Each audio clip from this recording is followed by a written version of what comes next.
Hello class, my name is Joseph Sena. I'll be going over chapter 9, specifically government financing, found on page 323 to 327. Now there are two groups of loans. The first group is called indirect loans, which are FHA and VA loans.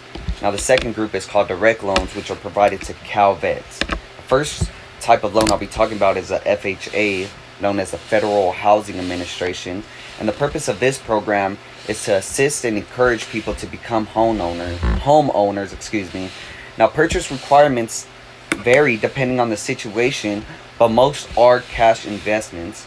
The borrower must meet FHA credit qualifications in order to be eligible for a 3% down payment.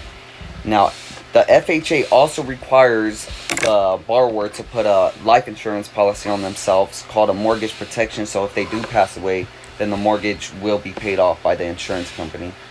The loan discount fee can be partially or completely paid for by the buyer, and it could also be charged a 1% loan organization fee. And when calculating the maximum loan for an FHA, there are many factors that come into effect, such as the loan amount and the median price home in the area. If a GPM isn't paid, then the amount continues to increase. The amount it builds on top of investments, and it becomes a negative account, which means you're in debt. Now the second indirect loan I'll be talking about is the Department of Veterans Affairs, short abbreviated to VA. Now this is not a loan, but a guarantee to an approved lender.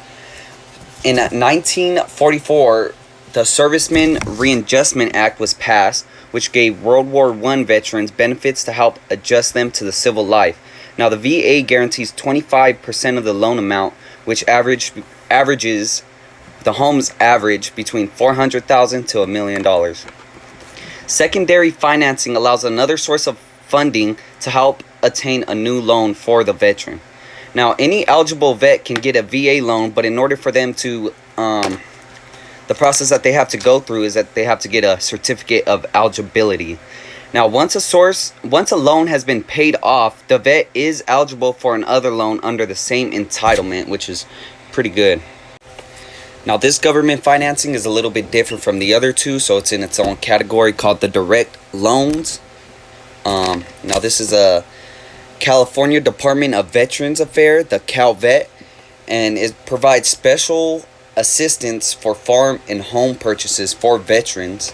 Now the operating costs usually depend on the veterans' retirement funds, and that also goes into the interest rate in the loan. When a vet purchases farmland or a home, the property is bought by the state, then resold to the vet, and this is called a land contract of sale. That's what makes it different from the VA loan. Now, if someone qualifies for a Cal Vet loan, they also qualify for a VA and FHA loan. Now, the insurance requirements for a Cal Vet loan is a vet has to get group life insurance policy on himself and pay it along with the regular monthly loan payments. And the state could also require them to get a fire and extended coverage on the home as well.